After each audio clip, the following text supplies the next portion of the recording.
It may sound like a paradox, but perfectionism is a huge factor in my hoarding disorder. My place is cluttered because I strive to do things perfectly. How can that be? If I'm such a perfectionist, why doesn't my house look like a photo shoot in Better Homes and Gardens? Because aiming for perfect takes a lot of time that I don't have enough of. So too many things don't get done at all. Perfectionism also demands certainty. If I let go of this item, what will happen to it?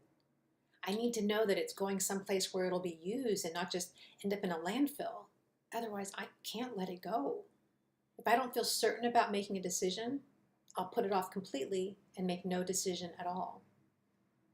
A perfectionism trap I so often fall into is the satisfaction I get, and often compliments from others about what a great job I did on something. Yeah, I did a great job because I spent way too many hours on that one thing, to the detriment of many other things that I need to do. When I was taking an upholstery class, another student once complimented me on my work and said, "I want to be like you." I said to her, no, you don't. It's an illness, seriously. I constantly have to remind myself that good enough is better than perfect, that I can't know for certain if I'm making the best possible decision, that I have to just make a decision and be okay with it, even if it's not the best decision or even a bad decision. Yesterday, I was rounding up various empty boxes. I still have a hard time discarding them because I think I'm going to need them later. But gathering like with like, which I covered in video 6, helps me see just how much of something I actually have. Because if you're anything like me, you've got items that should be stored together in one place, stored all over the place. So in my rounding up of boxes, I came across this one. It's the box my leather Coach cosmetics case came in decades ago. Yep, I saved the damn box, but I didn't keep it with the cosmetics case. This box was in a kitchen cabinet, which makes perfect sense, right? About a year ago, I sold the cosmetics case on eBay. It was in really good condition, and I'm glad someone wanted it because I wasn't using it. Now, a year later, I find its original box. And what thoughts immediately enter my mind? Well, you should have included the box with the cosmetic case.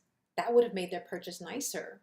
Why did you have the stash in the kitchen? You should have kept it with the cosmetic case. I blame myself for not remembering I kept a box from the freaking 90s. I blame myself for not keeping the box and the cosmetics case together. I blame myself for missing out on the opportunity to make the buyer's purchase nicer. But I'm sure the buyer's perfectly fine. They didn't expect this vintage cosmetics case to come in its original box. And even if I had sent the box, unless they also have hoarding disorder, they would have just tossed it anyway. This is just one example of the unreasonable expectations I have of myself, of the back and forth in my head as I try to squelch the onslaught of perfectionistic thoughts. This disorder feels so relentless. It's exhausting. But I hope that over time I can really change my thoughts and not be such a slave to perfectionism. I wish the change would happen faster already, but it's a slow slog. The good news is, after taking the time to gather boxes together yesterday, I was able to let go of 3. This one included.